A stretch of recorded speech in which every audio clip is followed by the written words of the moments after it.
নমস্কার, আপনারা দেখছেন শিউলি হেসের সকলকে অনেক ভালোবাসা। আজকে বানাচ্ছি চিলি প্রন রেসিপি। রেস্টুরেন্টের সাথে যদি এইরকম একটা রেসিপি বাড়িতে সবার সঙ্গে বসে আড্ডা দিয়ে খেতে চান, তাহলে পুরো রেসিপিটাতে চোখ রাখুন। এই রেসিপিটা খুব ভালো মতো করে প্লেটে সাজিয়ে কোল্ড ড্রিঙ্কসের সঙ্গে পরিবেশন করুন পরিবারের সবার সঙ্গে, সবাই ভীষণ খুশি হয়ে যাবে। আমাদের ফেসবুক পেজ শিউলি নস্করে চোখ রাখুন, যেখানে আপনি রেসিপির ভিডিও তো পাবেন, তার সঙ্গে পাবেন শিউলিস মোটিভেশনাল হাবের ভিডিও। আপনাদের ভালো লাগবে অবশ্যই আশা রাখি।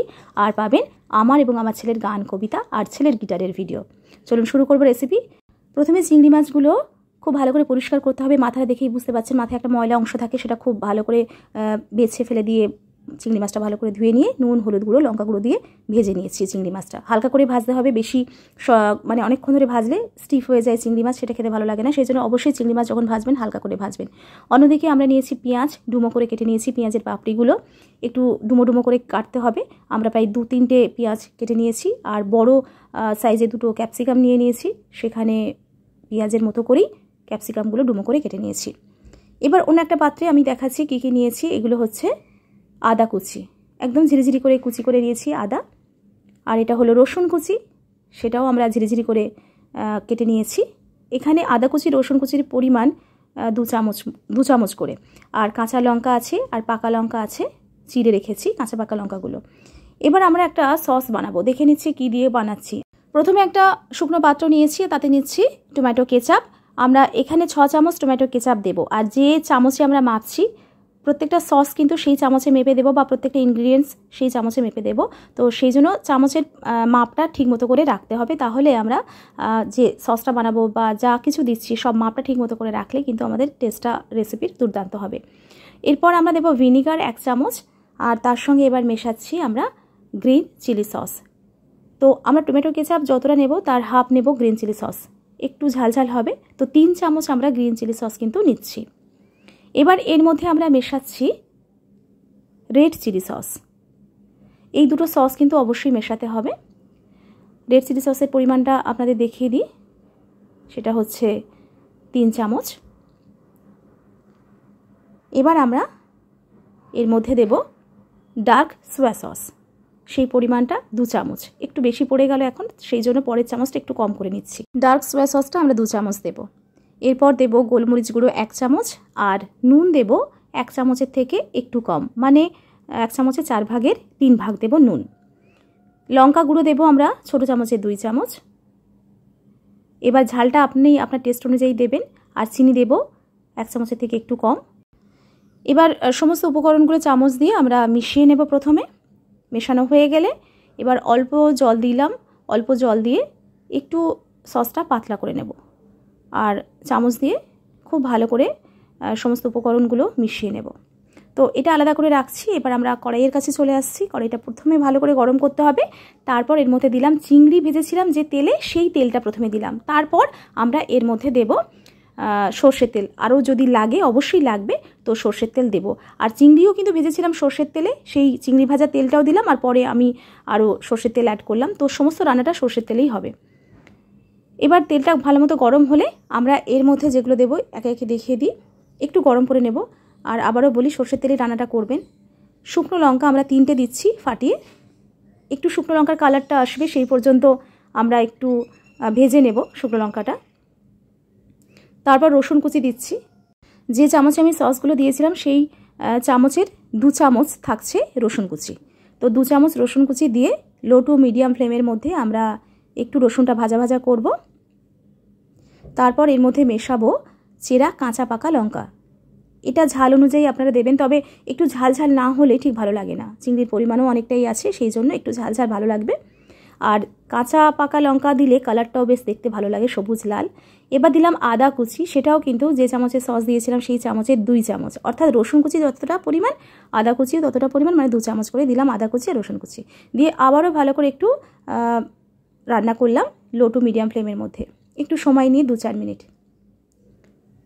যখন বেশ রসুন থেকে গন্ধ বেরোবে, তারপর আদাটাও বেশ ভাজা হয়ে যাবে তেলের সঙ্গে, তারপর আমরা দিয়ে দিচ্ছি এর মধ্যে আগে থেকে ডুমো করে কেটে রাখা পেঁয়াজের পাপড়িগুলো দিয়ে আবারও একদম লো ফ্লেমেই আমরা হালকা হাতে ভেজে নেব। পেঁয়াজটা যেন গলে না যায় সেই দিকটা খেয়াল রাখতে হবে, একটু ক্রাঞ্চি ক্রাঞ্চি থাকবে। আর এর মধ্যে তারপর 2-1 সেকেন্ড নাড়াচাড়া করেই দিয়ে দিচ্ছি ক্যাপসিকামগুলো। সেটাও ডুমো করে কাটা আগে থেকে কেটে রেখেছিলাম। তো ক্যাপসিকাম আর পেঁয়াজ এই দুটো দেওয়ার পর খুব বেশি আমরা রান্না করব না, 2-1 মিনিট রান্না করব, কারণ এর যে একটা সবুজ ভাব বা একটা কাঁচা কাঁচা ভাবটা থাকবে, কারণ একদম মিয়ে গেলে নরম হয়ে গেলে টেস্টটা আসবে না। সেই জন্য এই দিকটা খেয়াল রাখতে হবে। 2-3 মিনিট আমরা ভাজবো, বেশি কিন্তু ভাজবো না। এবার আগে থেকে ভেজে রাখা চিংড়ি মাছগুলো এর উপর দিয়ে দিলাম।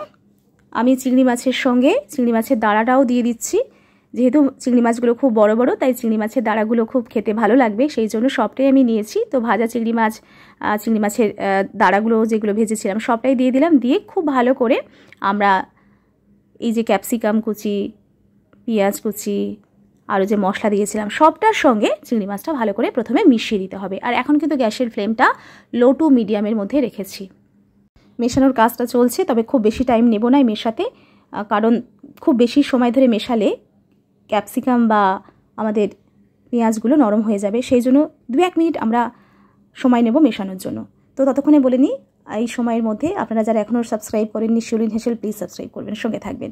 এবার মেশানো হয়ে গেলে আমরা দিচ্ছি যে সসটা আগে থেকে বানিয়ে রেখেছিলাম, সেই সসটা দিয়ে দিচ্ছি।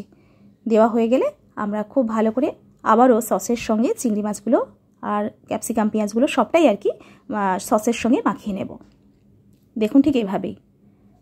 খুব বেশি সময় লাগে না এই রান্নাটা করতে, আর টেস্টটা কিন্তু অসম্ভব ভালো হয় খেতে, দুর্দান্ত স্বাদের হয়, একেবারে রেস্টুরেন্টের স্বাদে। আপনি যদি চিলি প্রন খেতে চান তাহলে অবশ্যই এরকমভাবে বানান, আর রেস্টুরেন্টে যাওয়ার দরকার নেই, বাড়িতেই তৈরি হয়ে যাবে।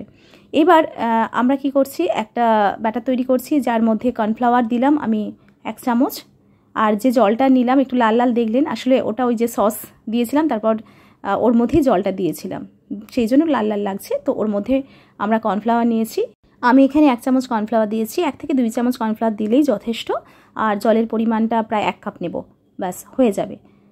তারপর জলের মধ্যে কর্নফ্লাওয়ারটা খুব ভালো করে মেশাতে হবে, যাতে কোনো দলা বাকি না থাকে, সেই দিকটা খেয়াল রাখতে হবে।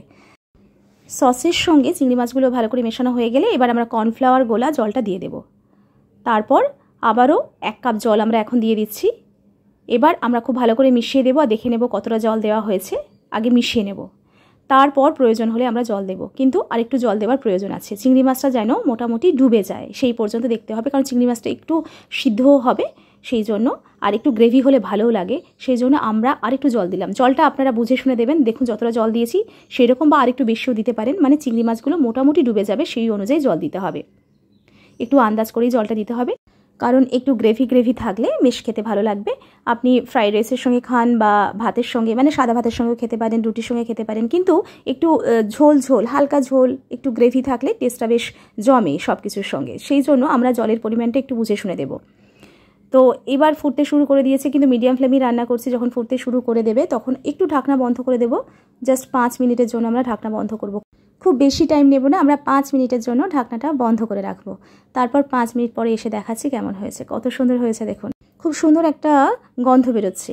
টেস্টটা আমি করেছিলাম, অসাধারণ হয়েছিল খেতে। আর এর উপরে এখন খুব সামান্য প্রায় ছোট্ট চামচের 1 চামচ চিনি দিলাম। একটু ঝাল মিষ্টি হলে খেতে ভালো লাগে। আসলে এখানে ঝালের পরিমাণটা আমি অনেকটাই দিয়েছিলাম, আমার খুব ভালো লাগে ঝাল খেতে। আপনারা যারা মনে করছেন যে একটু বেশি ঝাল হয়ে যাচ্ছে, তাহলে যে গ্রিন চিলি সস বা রেড চিলি সস দিয়েছিলাম সেই পরিমাণটা একটু কমিয়েও নিতে পারেন। তবে আমার খুব ভালো লাগে ঝাল রেসিপি, আর একটু ঝালটার সঙ্গে ব্যালেন্স করার জন্য একটু মিষ্টিও দিয়ে দিয়েছি। যাই হোক, সবটা মিলিয়ে দুর্দান্ত হয়েছে। আমি আবারও ভালো করে মিক্সড করে দিলাম সবটা। আর একটু গ্রেভি হলে মনে হয় ভালো হতো, আপনাদের যদি সেরকম মনে হয় তাহলে জলের পরিমাণটা আর একটু বাড়িয়ে দিতে পারেন। রান্নাটা আমাদের কমপ্লিট হয়ে গিয়েছে, এবার আমরা সার্ভ করব।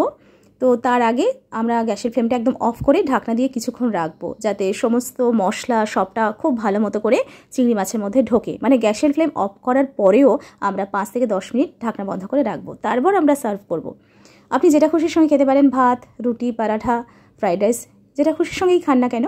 দুর্দান্ত স্বাদের এরকম একটা চিলি প্রন রেসিপি আপনি বাড়িতে অবশ্যই বানাবেন, আর বানিয়ে জানাবেন কেমন হলো আজকের রেসিপিটা। যারা এখনও সাবস্ক্রাইব করেননি শিউলিন হেসেল, প্লিজ সাবস্ক্রাইব করবেন, সঙ্গে থাকবেন। আমাদের শিউলিজ মোটিভেশনাল হাবে চোখ রাখবেন, বিভিন্ন রকমের ভিডিও থাকে সেখানে। শিউলির গান কবিতাতে চোখ রাখবেন, আর শিউলি নস্কর ফেসবুক পেজে অবশ্যই আমার সঙ্গে থাকবেন, তাহলে সব রকম ভিডিও একসঙ্গে পেতে পারবেন। এতক্ষণ সঙ্গে থাকার জন্য সকলকে অনেক ভালোবাসা। আমরা ওই দিন কোল্ড ড্রিঙ্কসের সঙ্গে এইটা সার্ভ করেছিলাম। ছেলে, মেয়ে, আমার হাজব্যান্ড, আমি সবাই খুশি হয়ে গিয়েছিলাম। টেস্টটা এতটাই ভালো হয়েছিল, আর দেখতে তো ফাটাফাটি হয়েছিল। অবশ্যই এইভাবেই সার্ভ করবেন আপনার পরিবারের সঙ্গে। ভালো থাকুন, সুস্থ থাকুন, সুন্দর থাকুন। দেখা হচ্ছে অন্য কোনো রেসিপিতে।